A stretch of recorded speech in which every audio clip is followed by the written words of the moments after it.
Hi guys, welcome back to my channel. Thank you for coming. I sincerely appreciate it. A while ago I put on Snapchat or Instagram that I wanted to do a video about the questions that you guys have regarding my infertility. And so I just wanted to hop on and answer those questions with you guys.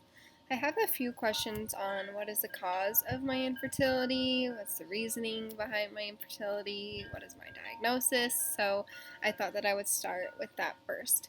So I don't necessarily have an explanation. They pretty much told me my infertility is unexplained. So unexplained infertility is my diagnosis.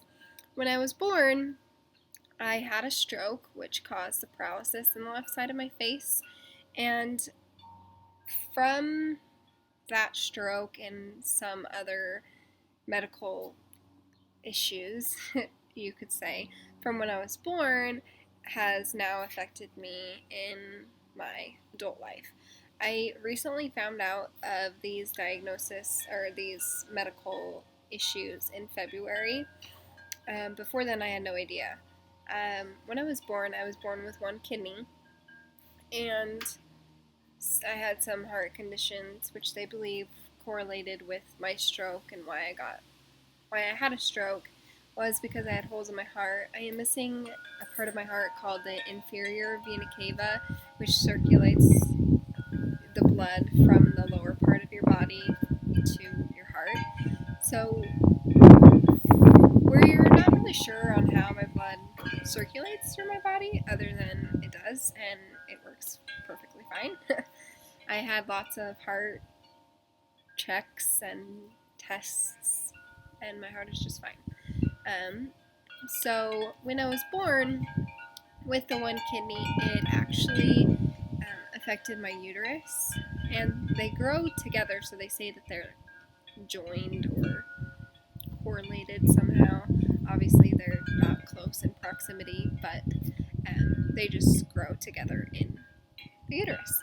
So, because I only had one kidney, it affected my uterus, which I have, I forgot the technical term, but I just call it unicorn uterus because I only have half of my uterus. So, a woman has a right side of the uterus and a left side of the uterus, a right and a left fallopian tube, and a right and a left ovary. Right and left, 3 parts.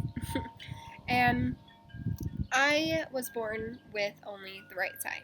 So I have the right uterus, the right fallopian tube, but I have both ovaries. And they are thinking, because I have always had a normal period my whole life, or when I started my period, I've always had a normal period, and it comes at the same time every month, it's the same length, it's just a regular period. So they know that my body is ovulating because I have a period. You either have a period or you're pregnant. That's what happens. And so they know that I'm ovulating.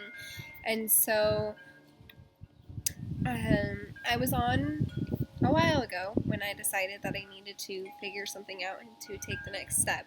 I went to my OBGYN, and he started me on, what's it called? Clomid. It's not Clomid, it's a generic version of Clomid. I cannot remember. Letrozole. There we go. And so I was on letrozole for a while, and that is just to help promote more eggs being released when you ovulate, because a woman typically only releases one egg. And so when I was on the letrozole, it was hoping that I would ovulate like 4 to 5 eggs rather than just one, which would then increase my chance of pregnancy. I was on that for a year. 12 months of agonizing pain is what I describe it as. And unfortunately, I was not pregnant, and still to this day am not pregnant. Well, maybe, but I don't know. Being hopeful is very hard sometimes. And that is why I decided to do it on this day. And so my infertility is, they think that I am ovulating from my left ovary, because I have the left and the right one. They think I am ovulating from the left one, which it just has nowhere to go, so it's just going into my body. Because when you ovulate from your ovary, obviously, and then it goes into the fallopian tube and then to the uterus to meet sperm. But because I don't have the left fallopian tube or the left uterus, it has nowhere to go. And that is the reasoning on why they believe I am not getting pregnant.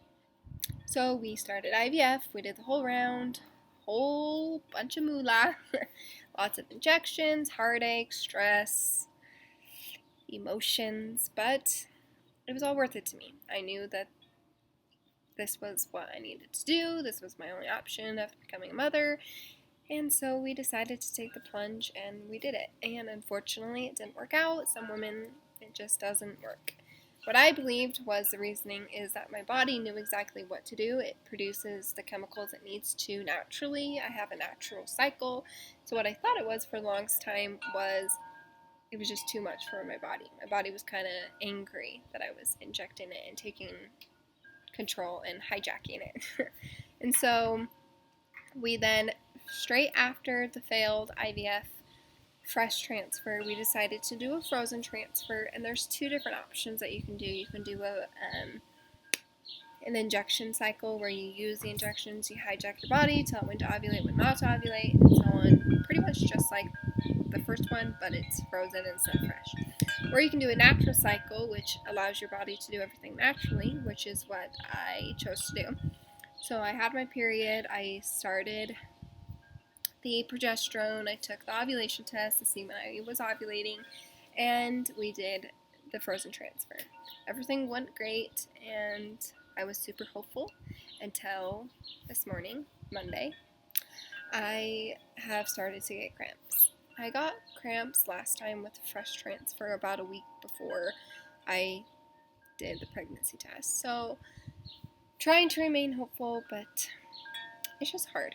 It's hard to stay positive and hopeful when the only thing that you have ever wanted in your life was to become a mother, and you did not expect that it would be this hard to become a mother. But it has made me stronger, and I am grateful, so I'm just hoping that the day that it's supposed to, sorry guys, I'm outside, the day that I'm supposed to be a mother, I will become a mother. But that is my official diagnosis. I also have a question on how infertility is not one-sided, and that your husband can have complications as well, which although that is very true, it is not true in our situation. In order to begin IVF, my husband Dylan had to do testing as well. So he got his sperm tested, his testosterone, everything checked on his side to see if there was any factors for him on why we weren't conceiving. And he passed the test with flying colors. He has great sperm count, great sperm movement, and everything was fine on his end, which some cases that's not the case, and that men have to not injections, but have to take precautions and extra measures to make sure that you are able to conceive.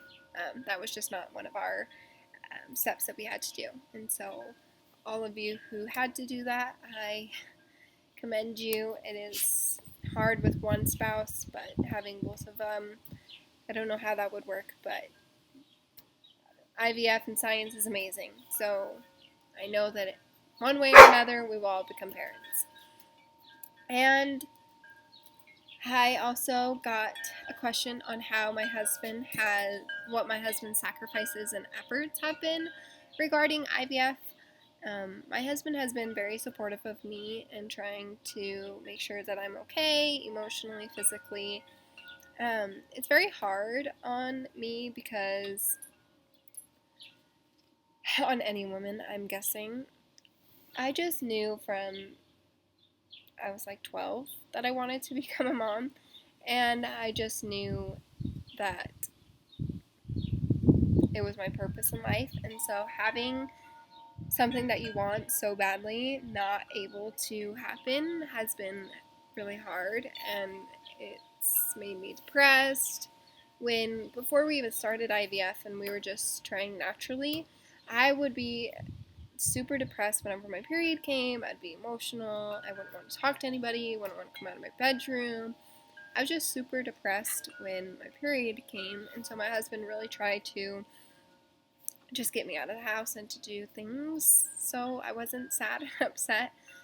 What he has done in regards to IVF is obviously IVF is very expensive, and so he works a lot of overtime at work in order to help us gain the money that we need to pay for IVF. If you do not know how much IVF costs, for us it costs around 13 grand, which obviously we did not have 13 grand laying around, so we had to create plans and do a budget and make sure that we were trying to pay off IVF as fast as possible, so we are not in a super amount of debt. Other than that, he's just an amazing person. He tries really hard to just be supportive and to take care of me in the way that I need. He's very comforting. I know it's hard for him too. He wants to become a dad as well, and so with it just being so hard on me, it's really hard on him. So we try and just communicate and be aware of each other's struggles so that we can take care of each other. And I also got a question on what are some things you do to stay motivated and hopeful. I started this IVF journey along with you guys on Instagram. What really helps me is just having others out there who comment on my stuff and it just makes me feel like I'm not alone, which I know that I'm not. There's thousands of women out there who are going through IVF, and to be honest, I would not want anyone, even my worst enemy, Satan, whoever you despise, I would not wish IVF on anybody in this entire world. It is draining, emotional, powerless. You just feel useless. There's so many days that I just feel like I'm not a woman. I just feel useless. It's just very sad that this is what IVF does to women. And so a way that I stay hopeful, and motivated is just talking to you guys. I share my life with you guys. I share everything that I possibly can of my IVF journey so that you guys are aware of what we are going through, and also women who are out there who are going through it but are not at the stage or want to share, just so that they are aware of what IVF is and the process and how emotional it is and what you can do to stay focused and motivated. I also really love going to the gym. The gym releases stress and anxiety and depression and sadness. It just washes it away. And so I try to go to the gym every day, at least for 30 minutes, just to get a quick workout in, do whatever I can to stay motivated and stay healthy. And I also, to stay hopeful, is just to know that one day I will become a mom, and that is whatever way that I am supposed to become a mom, whether it is through IVF and we get pregnant naturally, if it's adoption, if it's fostering. There's so many options out there that I just know that I will become a mom either way, and that is my hope, is that I know that I will become a mom, and also I'm a mom to two wonderful fur babies who are amazing, and so it keeps me hopeful and it keeps me motivated to be a good dog mom, and just makes me know that I'll be a great mom when the time comes. So thank you again for coming and following my channel. Please like and subscribe if you want to know more about IVF. And in the comments, let me know whether you guys liked it and what you would like to hear more of. Thank you. Bye.